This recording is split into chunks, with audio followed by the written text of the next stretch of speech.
So let's begin. Let's settle in first.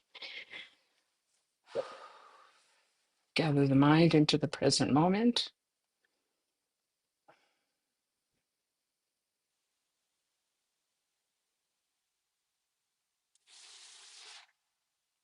And we want to generate our bodhicitta motivation. Bodhicitta is the wish to attain enlightenment for the benefit of all sentient beings without exception. It is the purpose of our path to be able to attain enlightenment so we can benefit these beings who are suffering so greatly. So please let's have that as our motivation for the time we're going to spend together this morning.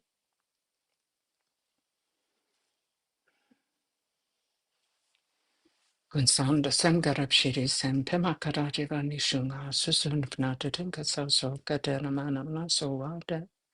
Omi Chiki Pudane to Sum Segi Quicking on it and Sam Sugar no Sunta Seba. So wait a me shabla so what?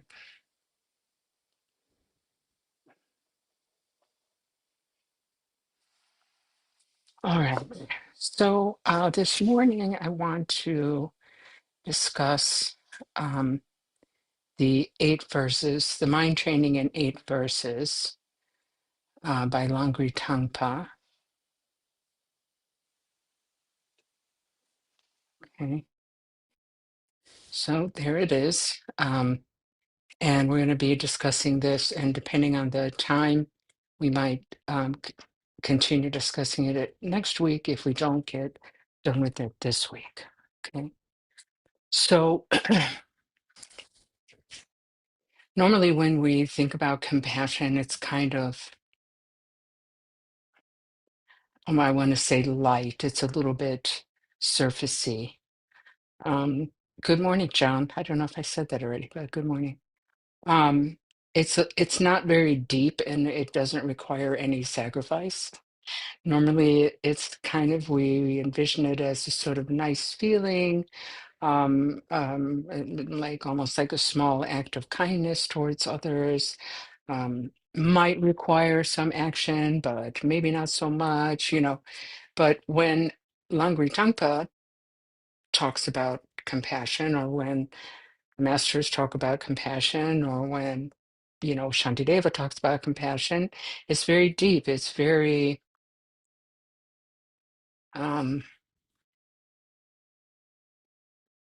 has many layers, I guess, what I want to say.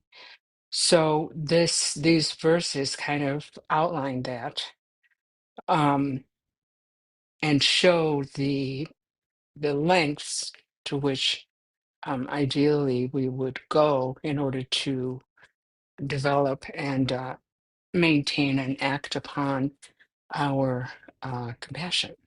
Okay, so um, what I want to do is just read these together once, and then I will go over and explain each one.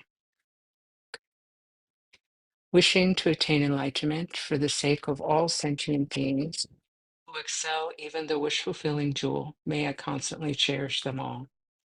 Whenever I am with others, may I regard myself as inferior to all, and from the depth of my heart, cherish and hold them supreme. In all activities, may I examine my mind, and as soon as conflicting emotions arise, endangering myself and others, may I firmly face and avert them. Whenever I see an evil being overwhelmed by intense negativity and suffering, may I cherish them as something rare, as if I chanced upon some priceless treasure. When others, out of envy, mistreat me with slander and abuse, may I take defeat upon myself and offer the triumph to others. When someone whom I've helped, with much hope and expectation, hurts me deeply and unjustifiably, may I regard them as my sublime master. In short, may I directly and indirectly offer happiness and peace to all my mothers. All their evil and suffering may I secretly take upon myself. In all this, may my mind be unstained by the 8 ordinary concerns, and know all things to be illusion. Free of clinging, may I attain liberation from bondage. Okay, so we're going to go back to the first one here. Wishing to attain enlightenment for the sake of all sentient beings who excel even the wish-fulfilling jewel, may I constantly cherish them all. So, as I said, we're here and we're practicing with our bodhicitta motivation because we wish to attain enlightenment for the sake of all sentient beings. So here it says, who excels even the wish-fulfilling jewel. So I see they had a typo there, but adding an H after the W there, but we'll ignore that. So the wish-fulfilling jewel is a sort of mythical jewel that fulfills your wishes. So like a genie, can fulfill your wishes. And it's said that this jewel can give you anything, but it can't confer enlightenment upon you. Okay, so we need sentient beings in order to attain enlightenment. So therefore, may I constantly cherish them all. So you might wonder, how does that work? So, in order to have bodhicitta, which we absolutely need in order to attain enlightenment, we need other beings to have bodhicitta for, to think about, right? So, we need them.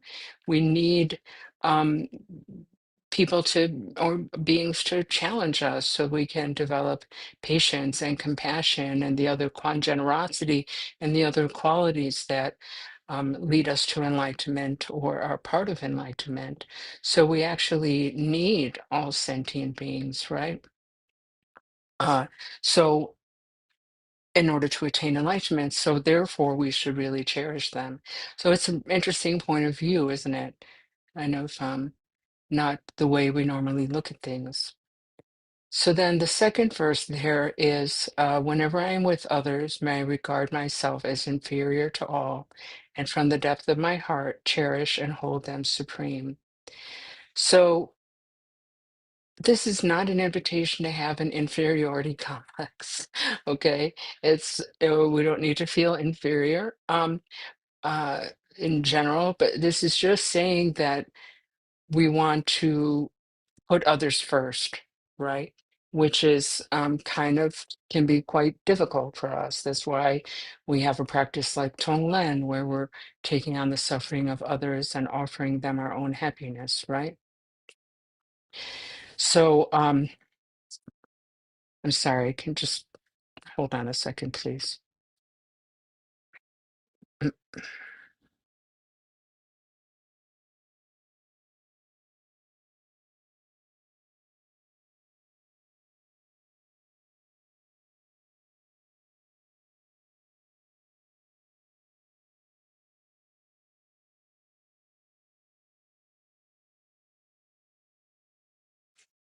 Okay, sorry about that. So when we say regard myself as inferior, meaning just like my needs are not as important as theirs. Okay. So in Shantideva's text, The Way of the Bodhisattva, he talks about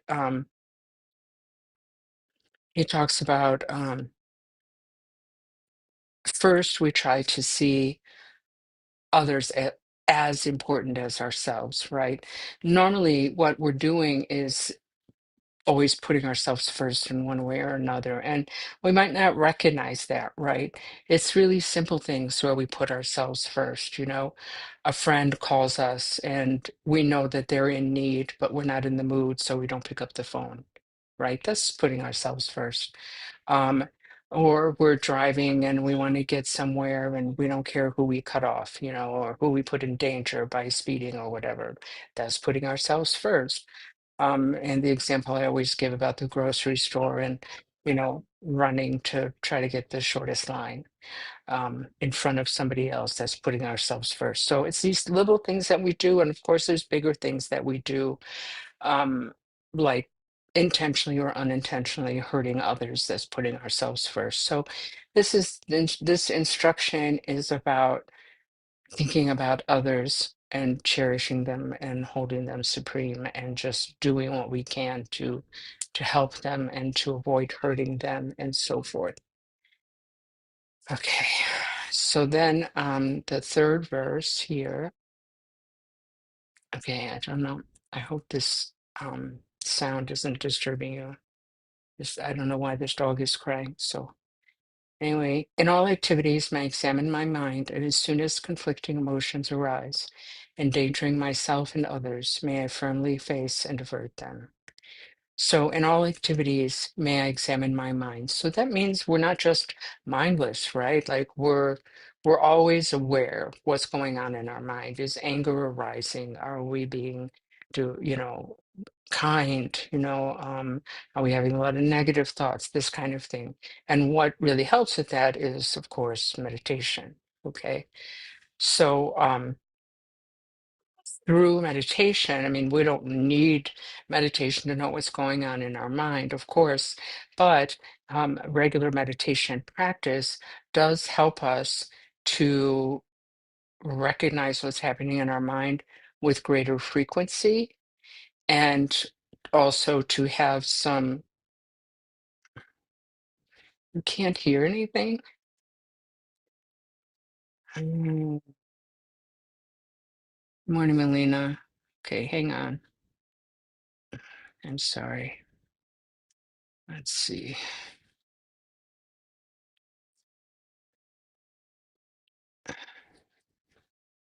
It should be working. Is anybody else having trouble? Oh. Okay, I see. You don't hear the dog, you mean. Okay, all right, thank you. Scare me. All right. So what was I saying?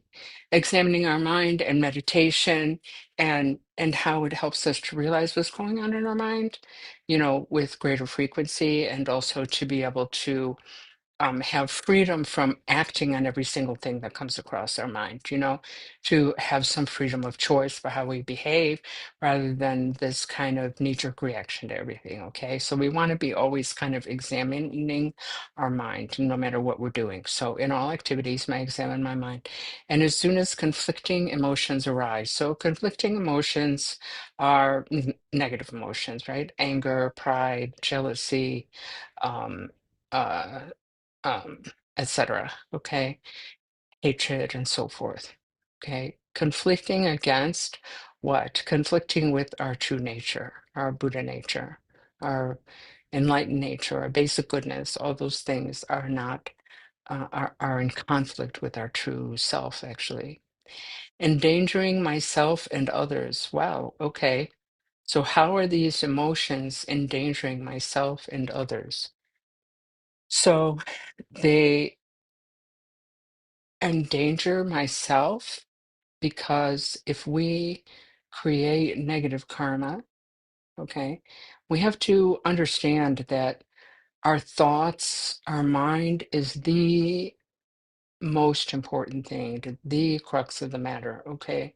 Because our words and our actions follow the mind, they follow what's happening in the mind, right?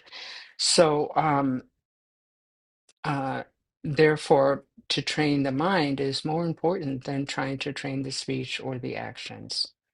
So they endanger myself because they lead to negative actions, which then creates negative karma for myself, which then brings suffering. It also um, hinders our progress towards enlightenment. Okay. So, how do they endanger others? Well, if I have a lot of negative thoughts and I end up hurting others or killing others or, you know, cutting them with my speech, it's endangering them, right? So, we don't want to do that. Therefore, may I firmly face and avert them. So, that's interesting too, is face, this idea of facing them. Okay. Um, we need to recognize what's there. and we need to face it and not just pretend, oh, this isn't happening because I'm such a good and compassionate and holy person, right? I don't have any anger. I hear people say that sometimes. It's really funny. So, um, you can go, you can go down. You don't have to stay here. Um, uh, so we need to face what's there, not pretend it's not there.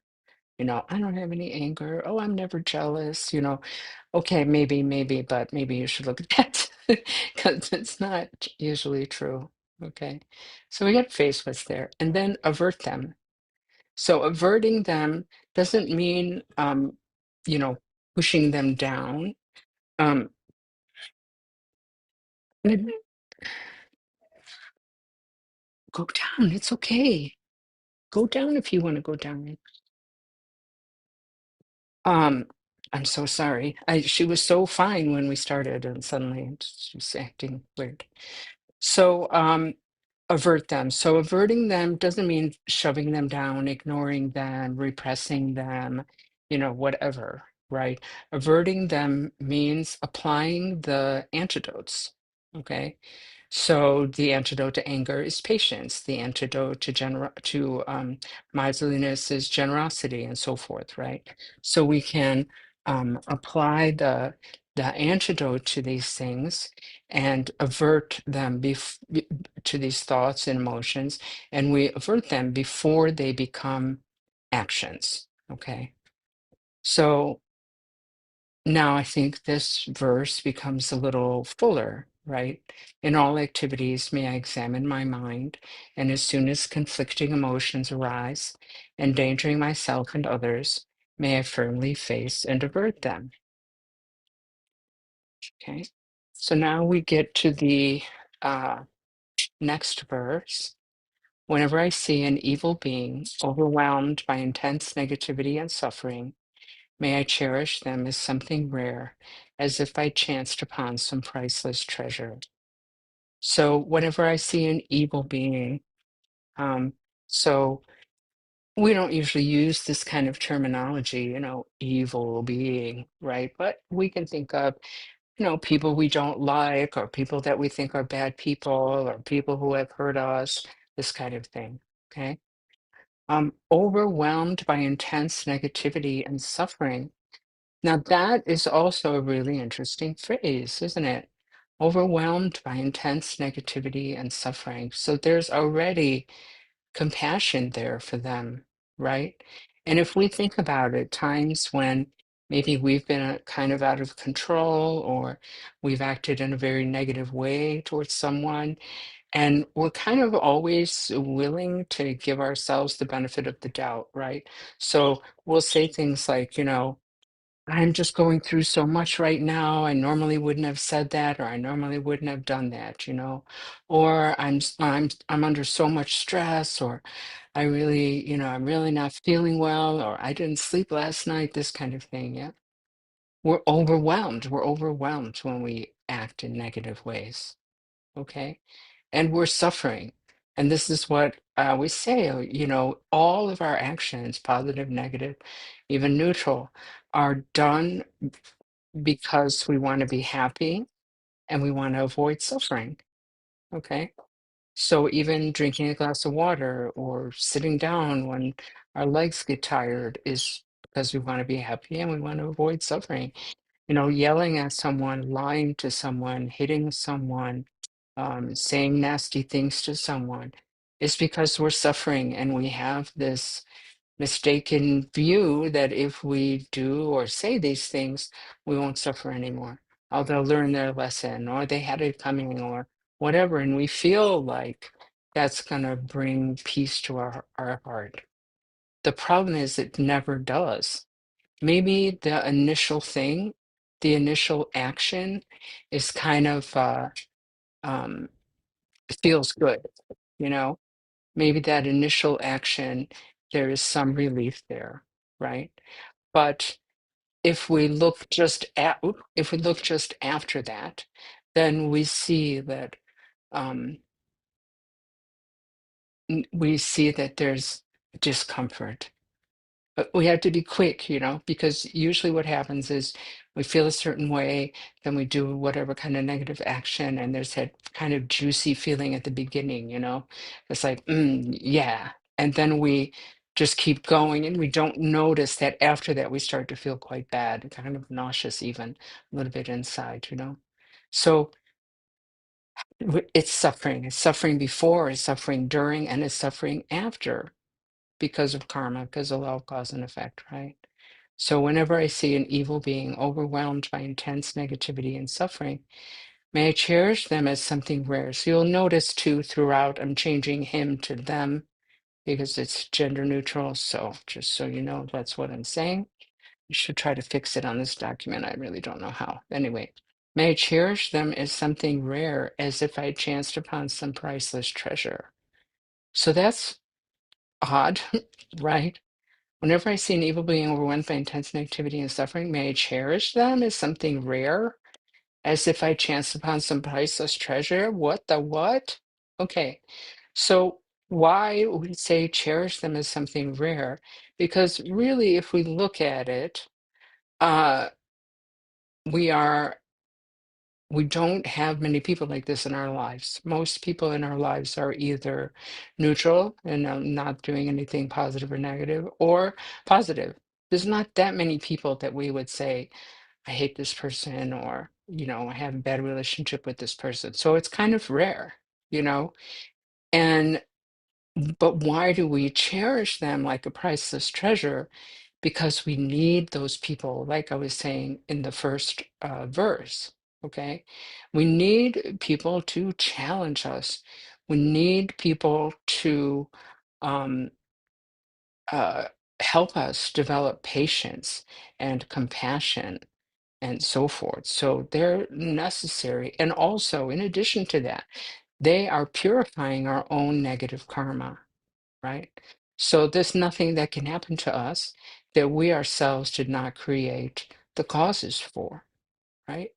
So when we go through something, illness or any other kind of suffering, we're purifying that negative karma so it won't come back in the future. So it is a kind of gift. All right, next verse. When others, out of envy, mistreat me with slander and abuse, may I take defeat upon myself and offer the triumph to others. So when others, out of envy, mistreat me with slander and abuse. So we know this, when people talk about us behind our back, or, they try to hurt us in some way, normally what we want to do is win. Yeah, almost at any cost. We want to beat them. We want to um, win the argument. We want to show everyone that we're right. This is saying, may I take defeat upon myself and offer the triumph to others. So that's a really interesting idea. And this uh, works directly with the ego. Okay. So our ego, as in egotistical, okay, our ego has to win, has to be right, wants to be right. And if we just let the other person be right, it's kind of freeing, you know, and we don't escalate an argument, which is really important. Yeah.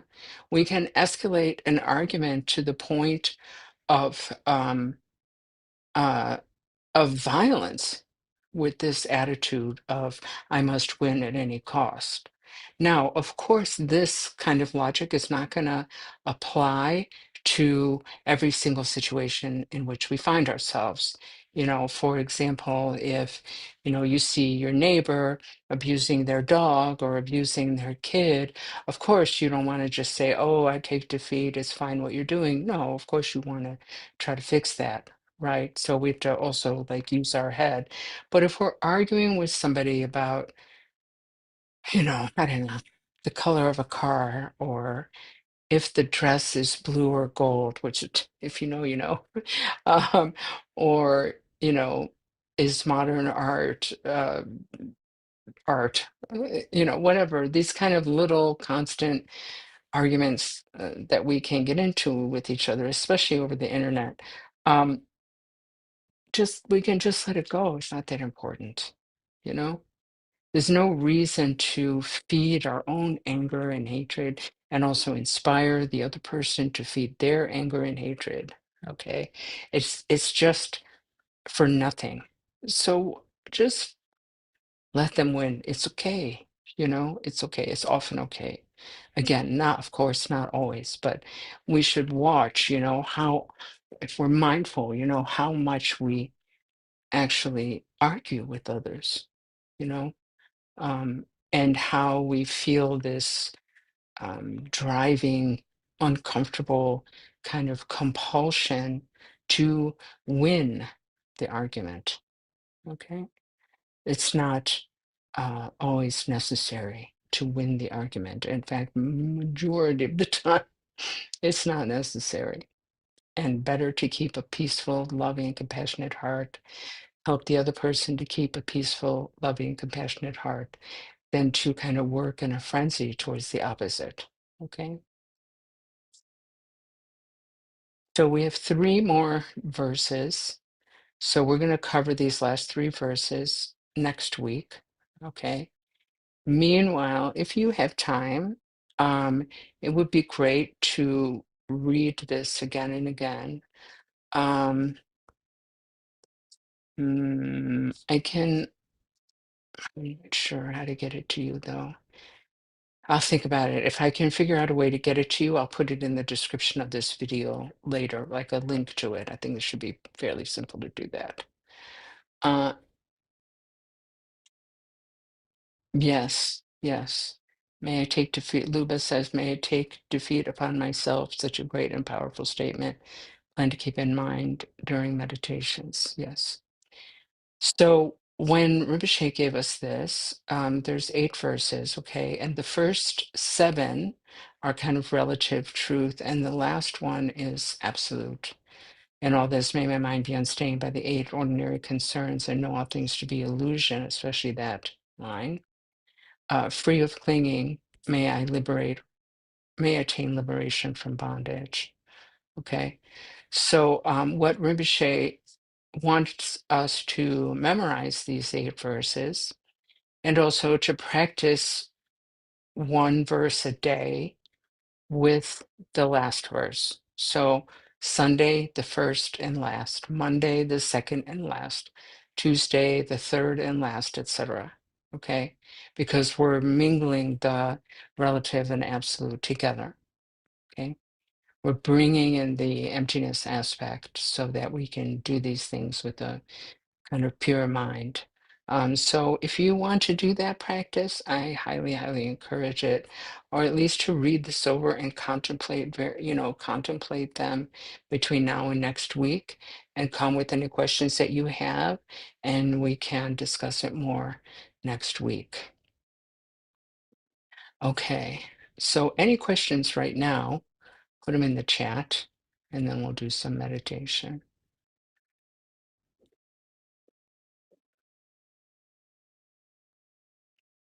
Just waiting a minute because there's always a lag between here and what you guys see and what I see on YouTube.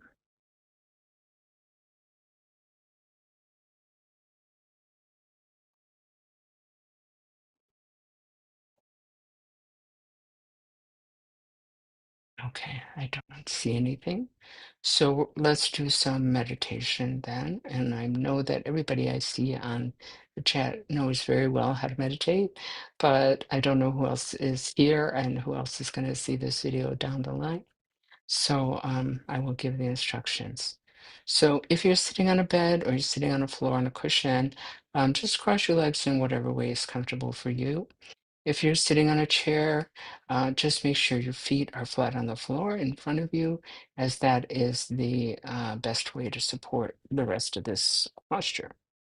So you want your hands, the rest of the instructions are the same, whether you're sitting on a floor or sitting on a chair. You want your hands palms down on your knees or palms up like that in your lap, with your fingers on top and your thumbs touching like that in your lap, whatever is most comfortable for you. Back should be straight. That's really the most important thing. Straight but relaxed. Your arms are relaxed at your side. Um, Because the spine is straight, your chin's going to be tucked in just a little bit. Okay? Shoulders should be back a little bit. Tongue resting on the roof of the mouth. Mouth is closed but relaxed, breathing through the nose. Ideally, your eyes are open, looking down in front of you a few feet with a relaxed, lowered gaze. If you're feeling very speedy and, kind of jittery, just close your eyes for a little bit until you calm down and then open them. Conversely, if you're feeling really dull and sleepy and you want to look up or you want to look out the window or into a light for a little bit, which will help to wake you up. So only you can tell what adjustments that you need to make. Okay, so that's the posture. So what we're going to do is pay attention to the sensation of the breath coming in and out of the nose, so the end of the nose. So just take a second to notice that, please.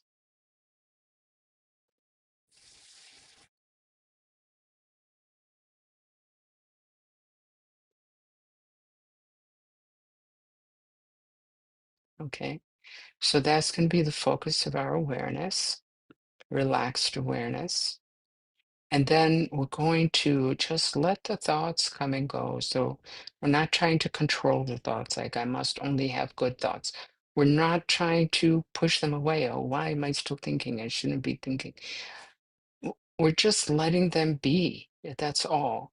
We're letting them be. We're letting them arise, dwell, and disappear, be replaced by another thought which will arise, dwell, and disappear, and on like that, moving through the sky-like nature of our mind like puffy white clouds, okay?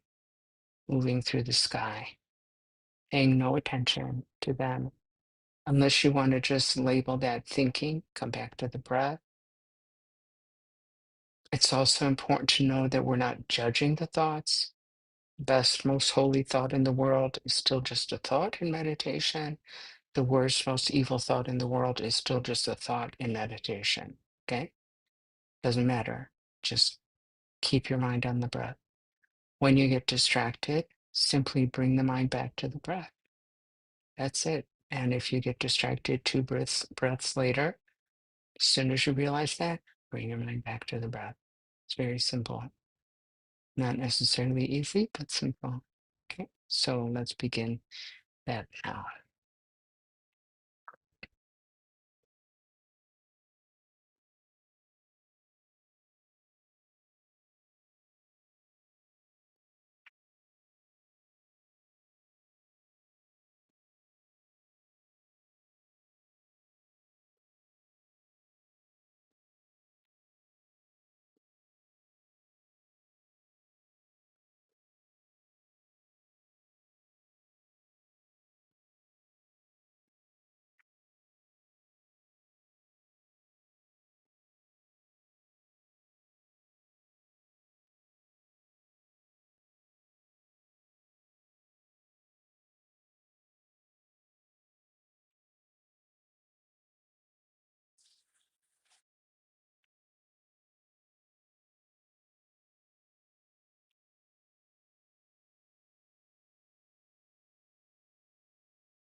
Now, please begin to count the breaths, counting either every in breath or every out breath for a total of 10 complete breaths. Counting helps us to realize more quickly if we've gotten distracted. So when we lose count, okay, realize, oh, I lose count. And just come back, start again at 1. You get to 10, don't let that fact distract you. Bring the mind back, start again at 1, and just continue like that. So please begin that now.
Okay, now we're going to move into a practice of Tonglen, that is giving and receiving.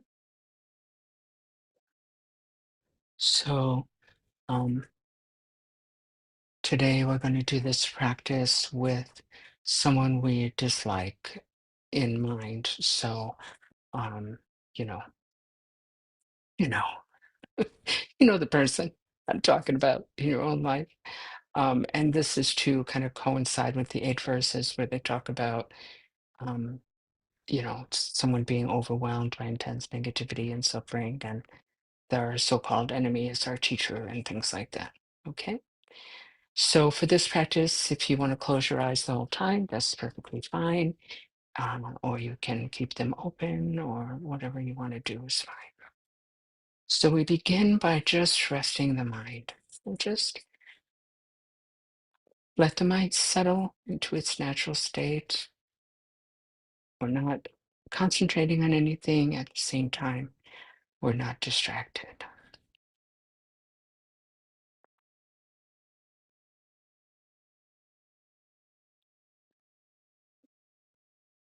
And then imagine in your heart center, so in the middle of your chest, a very bright white light like a shining star, with light going in all directions. And then imagine that you're breathing in gray smoke, hot, dark, and heavy, through all the pores of your body. And all of that smoke just dissolves into the white light in your heart center,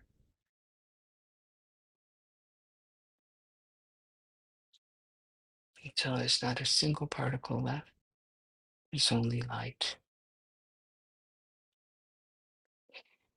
Now imagine in front of you someone you have a hard time with. Maybe it's someone you normally are okay with or even love, but right now you're kind of in a rough patch. Or maybe it's someone that have more or less always disliked for whatever reason, this kind of thing. So just imagine that person in front of you.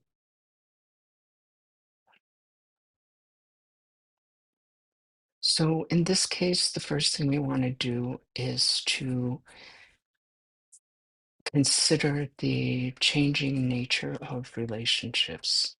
So we're not even talking about past and future lives, just in this very life, we see from childhood to now how many relationships have changed, right? Even the person that we love the most right now was at one point a stranger, even if that person is our mother, you know, right?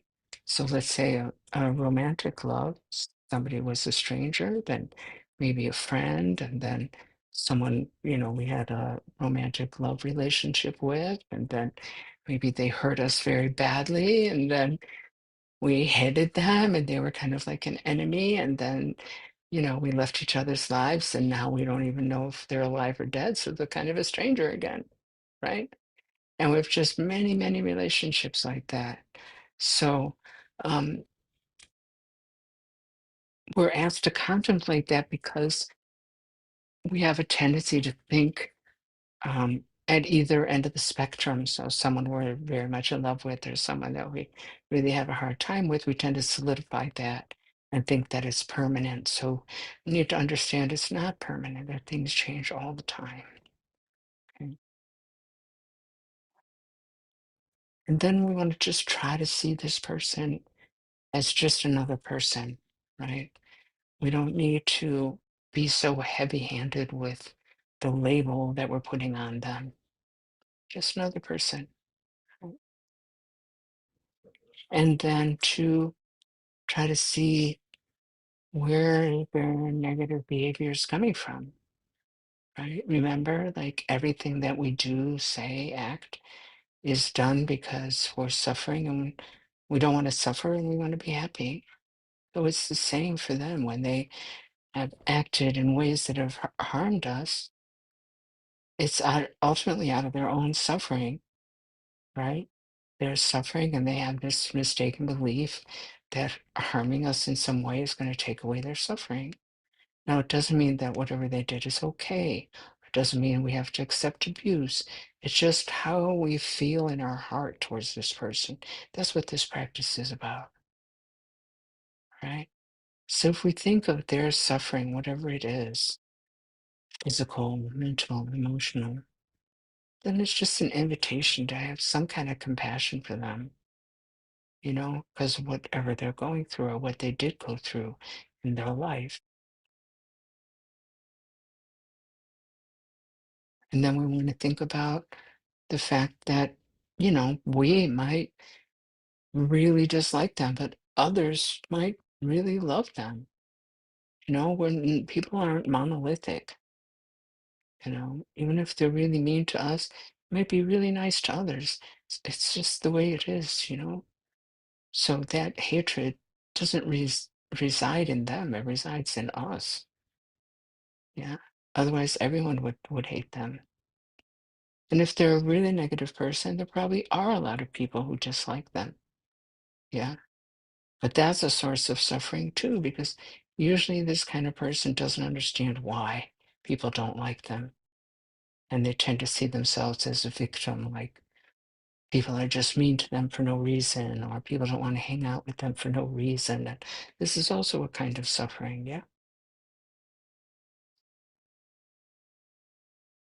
And then if they are acting in very negative ways to us or others, they're creating negative karma for themselves, which will cause them to suffer in the future. And we don't want to think of that with glee. Okay, it's really, I don't know, nasty. It's a nasty way of thinking. Yeah? We're not supposed to rejoice in the suffering of others. We have compassion for the suffering of others. Yeah. It's too bad, that their negative acts are going to bring suffering to them in the future. So we try to generate compassion for them, wishing that they be happy, wishing that they be free from suffering. And then we imagine that all their suffering, whatever it is, takes the form of gray smoke, hot, dark, and heavy. It leaves them, it comes to you, and with great deal of love and openness and courage, you breathe that in through all the pores of your body,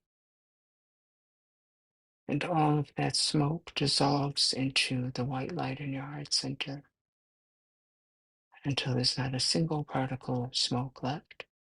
There's only light.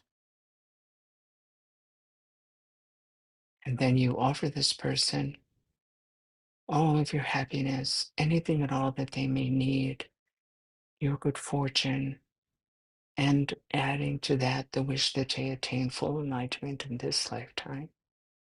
And all of that takes the form of white light, cool, clean, clear, very bright. You breathe out this white light through all the pores of your body.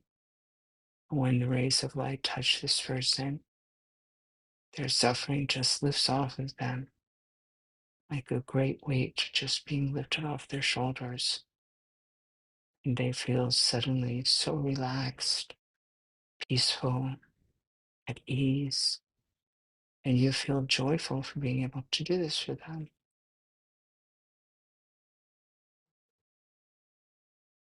Now we then do the same process for all sentient beings without exception, imagining them all around us, in front, as many beings as we can conceive of, stretching all the way to the horizon, to the right, again, as many beings as we can imagine, all the way to the horizon, behind us, all the way to the horizon, and to the left, as many beings as we can imagine, all the way to the horizon.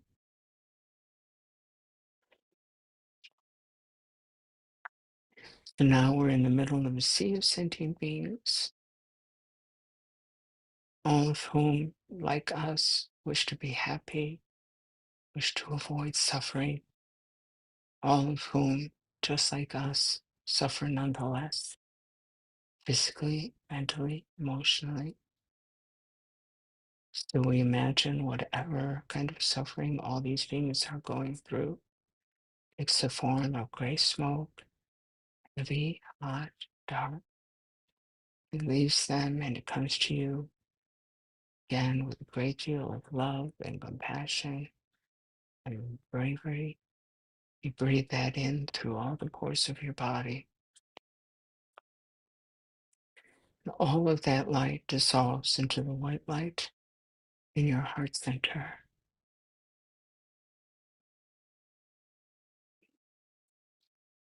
So there's not a single particle of smoke left. There's only light.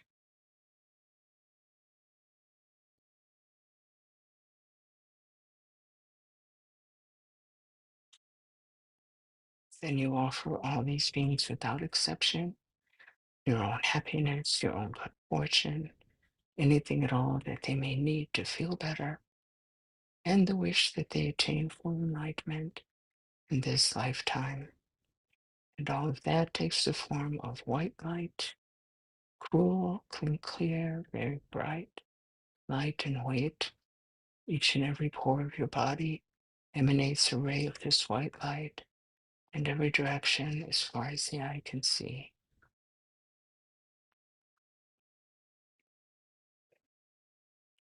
And when these rays of light touch everyone, each being individually, their suffering just lifts off of them and disappears like fog in the morning sun. They feel immense relief, at last peaceful and joyful. And you feel joyful for being able to do this for them.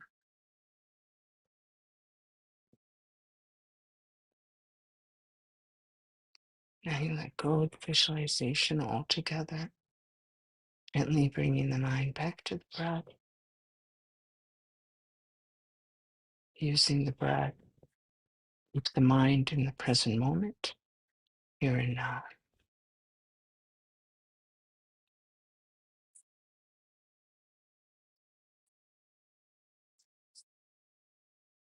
Okay, so before we say these closing prayers, I just want to answer Melina's question here.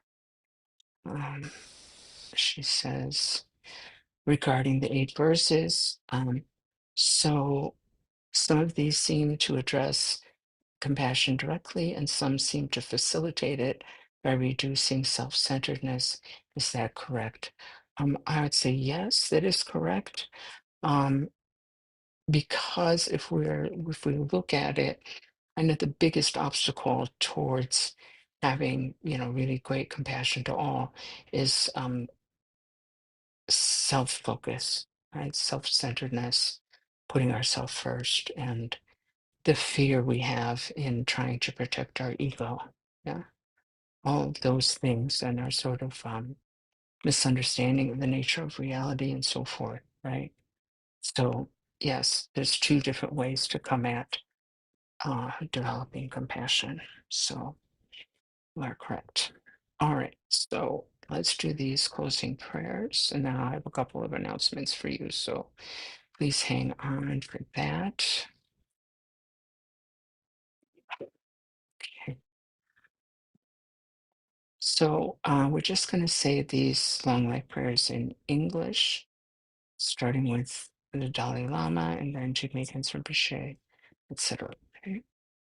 In the celestial realm, encircled by snow peaks, you are the source of every happiness and benefit. Tenzin Gyatso, Avalokiteshvara himself, may your lotus feet remain firm for 100 eons. Om Swasti, in the vast expanse of your fearless wisdom, shine the 100,000 cooling light rays of your all-pervading great love, dispelling the anguish of beings in this degenerate age. O supreme jewel of space, region of Buddhas and Bodhisattvas, remain with us continuously, we pray. Om Swasti, through dependent causation and the blessings of the infinity of long life deities, may Pema Wangya, prophesied magical emanation of the Taklin Sacral, be firm in body, speech, and mind like the king of the sound-toothed drum, Amitabha, and may the great waves of his wishes for the teachings and beings spread out to their ultimate extent.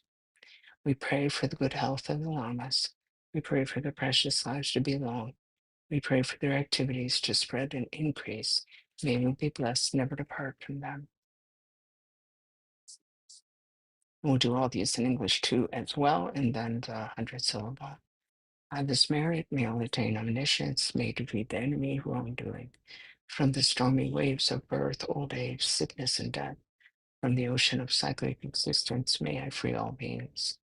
May bodhicitta, precious and sublime, arise where it has not yet come to be, and where it has arisen, may it never fail, but grow and flourish ever more and more. As long as space endures, as long as sentient beings remain, until then may I too remain and dispel the miseries of the world. Ever absorbed in the display of divine forms of primordial awareness, appearance, sound, and perception in the state of divinities, mantras, and dharmakaya.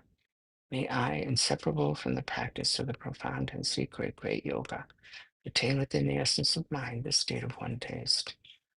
Om Vajra Sattva Samaya Manubalaya Vajra Sattva Tenova Tishta Tito Me Bawa Sutokayo Me Bawa Subokayo Me Bawa Anurato Me Bawa Soa Siddhi Me Prayatsa Soa Kama Sutsame Chitam Shriya Kudu Ha Ha Ha Ha Om Bhagawan so Tathagata Dhamma Arriva Samaya Sattva. Okay. So first of all, thank you so much for joining us this morning. And then I have a couple of announcements. These for the next couple of weeks is a very powerful time to practice. We started the New Year's, and the first 15 days are, extraordinary, powerful, effective practice. So we are practicing together on Zoom from 7:30 to 8:30 every morning until March 4th or March 6th. I can't remember. Anyway, um, look at the newsletter for that, or look on the website where it says group practice on Zoom or something like that. You can find it under the practice tab. We do Buddha days, really pretty sadhana 3 times a week, um, 3 times a week, 3 times a month, pardon me. Uh, so I don't know when the next one is. I don't know. I don't see it on the calendar here, so we've got to update the calendar. Um, so we do meditation online every single Saturday. And the second Saturday of the month, we also have it in person at Lakewood Public Library on Detroit Road. So hopefully you can join us for that. Classes, keep an eye on the newsletter. If you haven't signed up, please do so. Link is below. Um, please make a donation if you can. Again, all links for that are below. We do need the money quite seriously, so please consider that. Like the video, subscribe, and comment. I just learned that you can't comment while it's live, I guess, but so you can come back after we close out and make a comment. It would really help us. It doesn't have to be anything fancy, it's just helps to bring people to us, which we want because we want to benefit others. You could also share this with your friends and family, and maybe they would be interested. And then finally, just, I'm fostering this dog. Uh, her name is Ginger, but I've been calling her Gigi. So if you would like to adopt her, or you know somebody who would like to adopt her, please, let me know. She is currently at the um, sorry, uh, currently at the Cleveland, so tired. No, Cuyahoga County, Cuyahoga County, um, uh, Cuyahoga County Animal Shelter in Valley View. I mean, she's currently with me because I'm fostering her, but that's where you would adopt her from. And as you can see, she's very adorable. She's a good girl. Um, she'll help you meditate, as this is me trying to meditate. So you can't get up if she's around. So you got to stay on your cushion and do your practice. That's her job. Um, so please, consider, maybe you don't or can't adopt a dog, but maybe you know somebody who can, I'd really love to find her a loving family or, um, pet parents to take care of her. She's very deserving. She doesn't hardly bark at all. She's very affectionate in a good way. And she's just funny and, adorable. So, if you want her, she's yours. Just let me know. I'll put the information for the shelter below and also a link to their website and stuff. So you can check it out and contact them if you're interested in adopting her. Okay. All right. Thank you. I'll see some of you, maybe all of you, tomorrow morning at 7:30 for practice. Okay. Thanks again.